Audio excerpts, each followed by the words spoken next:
बाह्य प्राणायाम का अभ्यास कपालभाति प्राणायाम के बाद में प्रतिदिन 2 मिनट इस प्रकार से करें।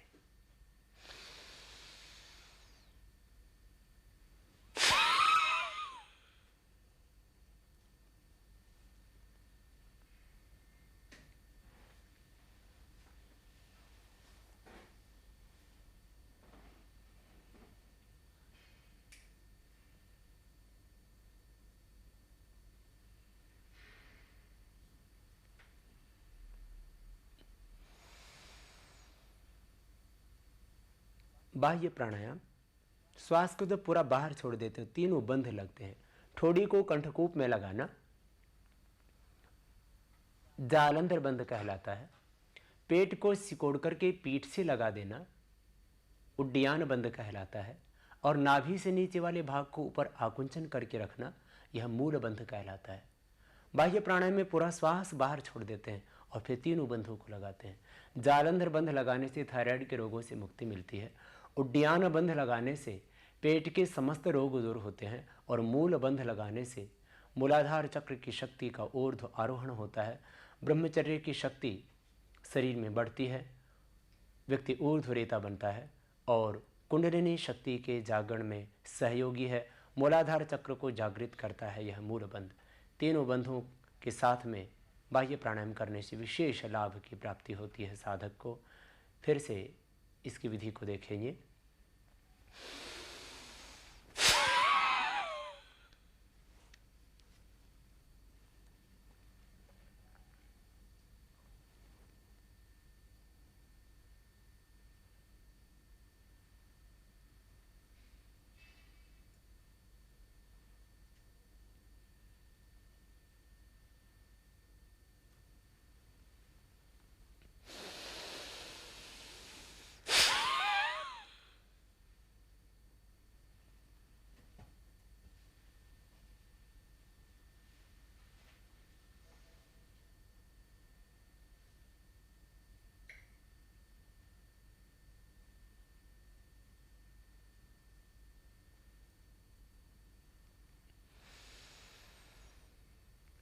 इस प्रकार प्रतिदिन कम से कम 3 बार बाह्य प्राणायाम का अभ्यास करें। और बाह्य प्राणायाम के उपरांत 5 मिनट कम से कम अनुलोम विलोम प्राणायाम कीजिए। उपनिषद के ऋषि कहते हैं कि हमारे शरीर के अंदर 72 करोड़ 72 लाख 10,210 नाड़ियाँ हैं।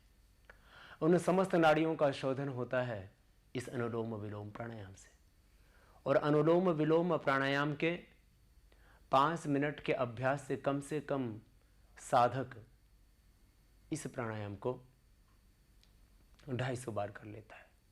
और 250 बार जब साधक इस प्राणायाम का अभ्यास करता है तो उसकी कुंडलिनी शक्ति जागृत होने लगती है। मूलाधार चक्र के अंदर सन्निहित दिव्य शक्ति को ही कुंडलिनी शक्ति कहते हैं। इसी को वेदों के अंदर ब्रह्म वर्चस्व कहा जाता है, ऊर्ध्वरेता कहा जाता है। प्लेटो और पैथागोरस जैसे पश्चिम के विद्वानों ने भी माना है कि नाभि के पास में एक ऐसी दिव्य शक्ति होती है जो मस्तिष्क की संप्रभुता और बुद्धि के प्रकाश को उज्जवल कर देती है। हम जब इस अनुलोम विलोम प्राणायाम का अभ्यास करते हैं तो हमारी कुंडलिनी शक्ति जागृत होने लगती है। मूलाधार चक्र के अंदर सन्निहित दिव्य शक्ति का ऊर्ध्व आरोहण होने लगता है और उसी से फिर अष्ट चक्रों का शोधन होता है। मूलाधार चक्र से जब शक्ति ऊपर की ओर उठती है तो वह स्वाधिष्ठान, मणिपुर, हृदय, अनहत, विशुद्धि, आज्ञा और सहस्रार चक्र का शोधन करती हुई शरीर के अंदर एक दिव्यता पैदा करती है। शरीर का आंतरिक ओज तेज बढ़ने लगता है, शरीर तेजोमय होने लगता है, ओजमय होने लगता है। शरीर के भीतर से वो संजीवनी शक्ति जागृत हो जाती है जो समस्त रोगों को दूर करती है। तो आइए 5 मिनट इस प्राणायाम का अभ्यास करके दिव्य शक्तियों का अर्जन कीजिए। अपने ही शरीर में सन्निहित संजीवनी शक्ति को जागृत कीजिए और ब्रह्मचर्य की शक्ति को अपने शरीर में धारण करते हुए ब्राह्मी शक्ति के साथ में अपना संबंध जोड़िए।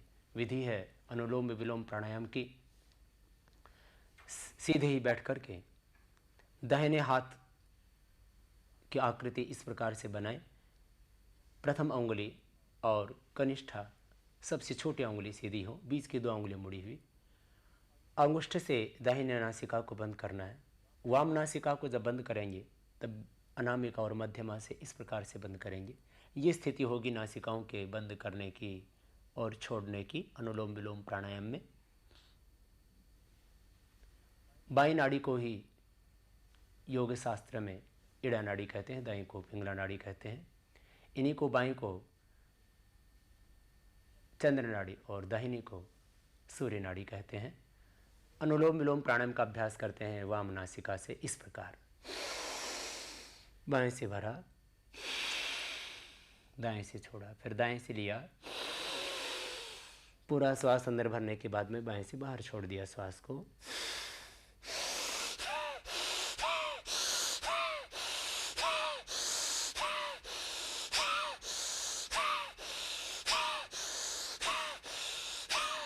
इस प्रकार से अपने सामर्थ्य के अनुसार, अपने बल के अनुसार, अपनी शक्ति का अतिक्रमण न करते हुए इस प्राणायाम को 5 मिनट कीजिए। तीव्र गति से ये प्राणायाम इस प्रकार होता है।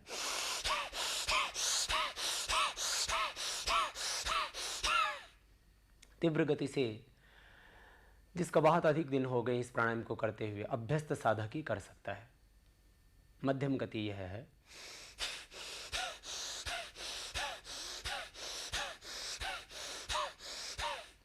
जिनको हाई ब्लड प्रेशर हो और हृदय की बीमारी हो वो धीमी गति से करें।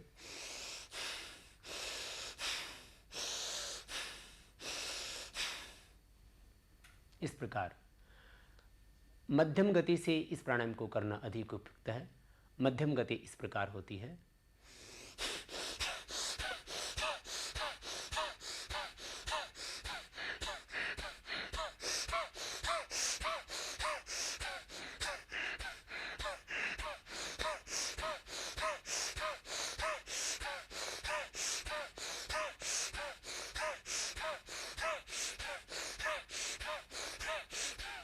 इस प्रकार से निरंतर 5 मिनट इस प्राणायाम को कीजिए।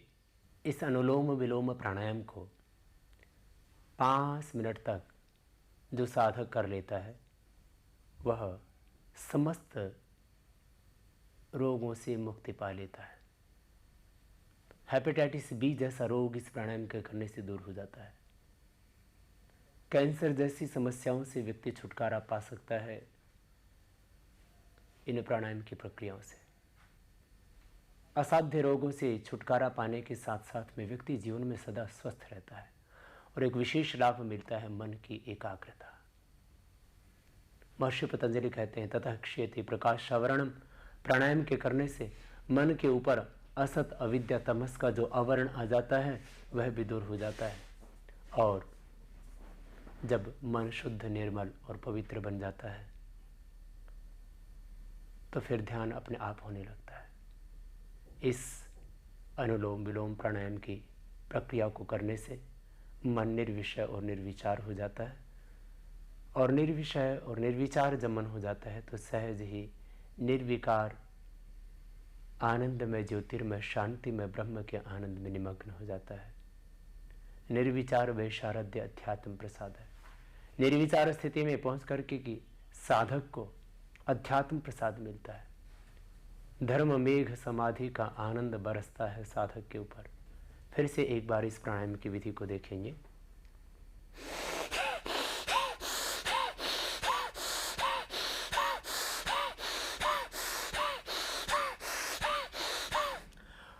हाथों से बहुत तेजी से दबाव नहीं डालेंगे। मन में प्रसन्नता का भाव होगा और प्रत्येक श्वास प्रश्वास के साथ में प्रणव का ध्यान करें। ओंकार के ध्यान पूर्वक, प्रणव के ध्यान पूर्वक इस प्राणायाम के अभ्यास से मन सहज ही फिर ध्यान में केंद्रित हो जाता है। 5 मिनट इस अनुलोम विलोम प्राणायाम के अभ्यास करने के बाद में प्रतिदिन फिर भ्रामरी प्राणायाम इस प्रकार करना चाहिए। 3 उंगलियां मिली हुई, पहली उंगली सीधी, मध्यमा उंगली को आँख और नासिका के मूल में इस प्रकार से लगाते हुए हल्का दबाएंगे। माथे पर रख लेंगे पहली उंगली को और अंगुष्ठों के माध्यम से कानों को पूरा बंद कर देंगे। नाद में ओंकार की ध्वनि होगी। ओंकार का जब उच्चारण करेंगे नाद में, तो ओंकार के साथ में तन्मयता, तद्रूपता, तद्भाव, अपनी चेतना को ब्राह्म चेतना के साथ में एकाकार करते हुए, सब कुछ ब्रह्ममय है, ओंकार में है, और भगवान का आनंद, उसकी ज्योति, उसकी करुणा, उसकी शांति मुझ पर चारों ओर से बरस रही है। जब इस प्राणायाम को करते हैं, यहाँ हल्का सा दबाव डालते हुए, तो एक तेज अपने आप पैदा होता है आज्ञा चक्र में। तो मन में विचार करते हुए कि मेरा देह है, मेरा मन, मेरा आत्मा, सब कुछ तेजोमय हो रहा है, मैं उस ब्रह्म के साथ में तन्मय होता हुआ, तद्रूप होता हुआ उसके अखंड आनंद को पा रहा हूँ। इस प्रकार से दिव्य भाव रखते हुए भ्रामरी प्राणायाम को कम से कम 3 बार ऐसे करना चाहिए।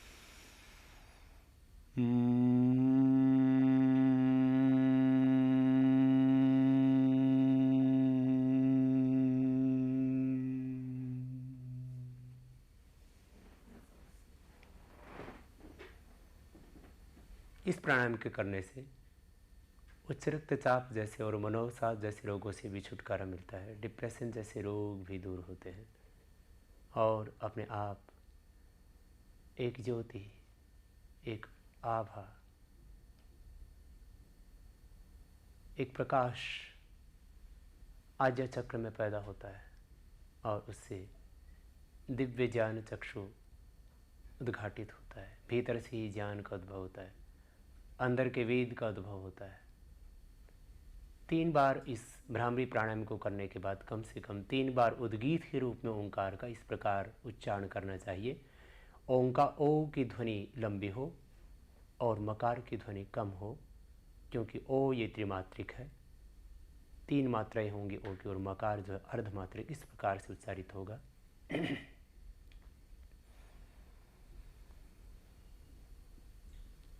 ओ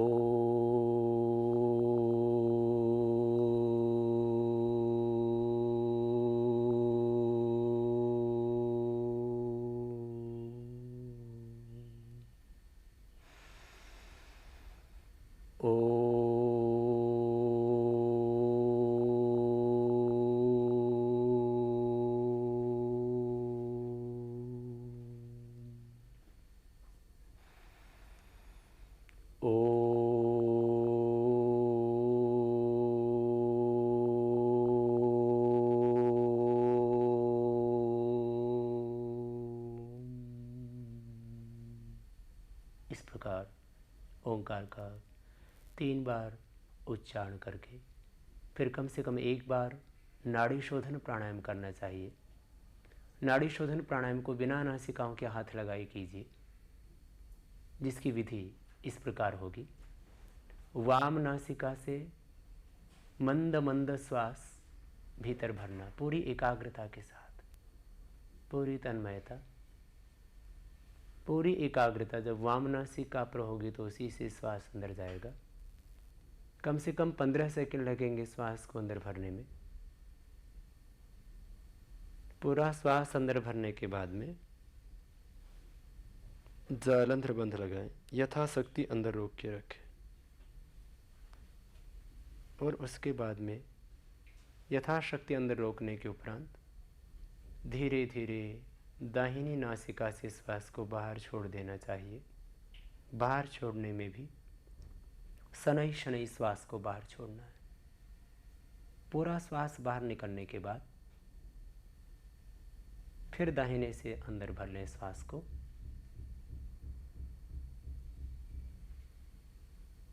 पूरा श्वास अंदर भरने के उपरांत पुनः जालंधर बंद लगाएं। यथाशक्ति अंदर रोकने के उपरांत वाम नासिका से धीरे धीरे श्वास को बाहर छोड़ दें।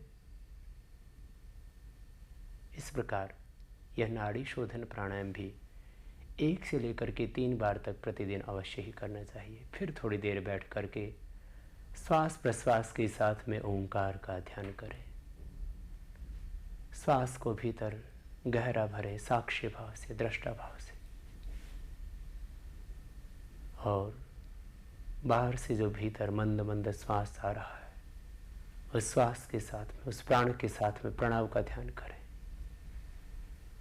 और अंदर से जो मंद मंद प्रश्वास बाहर निकल रहा है उस प्रश्वास के साथ भी ओंकार का ही ध्यान करें।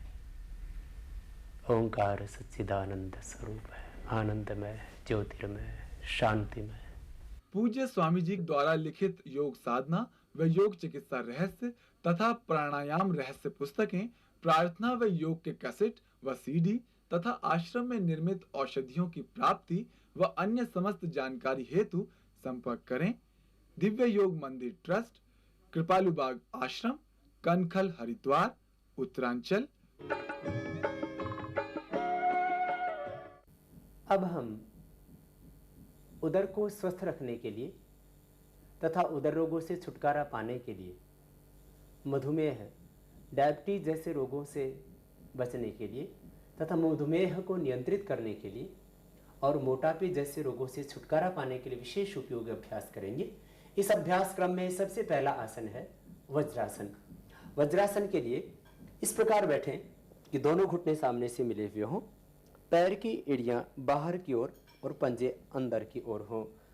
बाएं पैर के अंगूठे के आसपास में दाहिने पैर का अंगूठा और दोनों हाथ घुटनों के ऊपर सीधे, मेरुदंड पूरा सीधा हो। श्वास प्रश्वास की सामान्य गति, यह होता है वज्रासन। वज्रासन एक ऐसा आसन है जिसको खाना खाने के बाद भी किया जा सकता है। शेष सभी योगिक क्रियाएं और प्राणायाम आदि विधियां खाली पेट ही की जाती हैं। और अब खाली पेट ही प्रातः काल अथवा सायंकाल खाने के 4-5 घंटे बाद भी इन यौगिक आसनों का अभ्यास किया जा सकता है। वज्रासन में बैठ करके पेट के लिए और डायबिटीज के लिए विशेष उपयोगी है, जिसका नाम है मंडूकासन। मंडूकासन के लिए मुट्ठियाँ इस प्रकार से बंद करें कि अंगूठा अंदर हो और उंगलियां ऊपर की ओर। मुट्ठियों को बंद करके पीछे से इस प्रकार से मिलाते हुए नाभि के दोनों ओर रख दें। अंगूठा नाभि से स्पर्श करता हुआ हो। श्वास बाहर निकाल करके आगे झुके, दृष्टि सामने हो और प्रयत्न करें कि छाती घुटनों से लग जाए। श्वास भरते हुए वापस आए, श्वास छोड़ते हुए आगे झुक जाएं। आगे झुकते समय नितंब एड़ियों से उठने नहीं चाहिए, दृष्टि सामने हो। श्वास भरते हुए वापस आए। मंडूकासन का यह एक अभ्यास हुआ। मंडूकासन का दूसरा अभ्यास है बायां हाथ नीचे और दाहिना हाथ ऊपर। हथेलियां नाभि के ऊपर इस प्रकार से रखिए कि बाएं हाथ की हथेली पहले रखिए और उसके ऊपर दाहिना हाथ। श्वास बाहर निकाल करके आगे की ओर झुके, दृष्टि सामने। प्रयत्न हो कि छाती घुटनों से लग जाए। श्वास भरते वापस आए। इसी प्रकार से दोबारा से एक बार अभ्यास करेंगे। यह मंडूकासन का दूसरा अभ्यास है। पेट के लिए और डायबिटीज के लिए विशेष उपयोगी है यह मंडूकासन। पेट के लिए और मधुमेह के लिए विशेष उपयोगी है योग मुद्रासन। योग मुद्रासन पद्मासन में बैठ करके किया जाता है।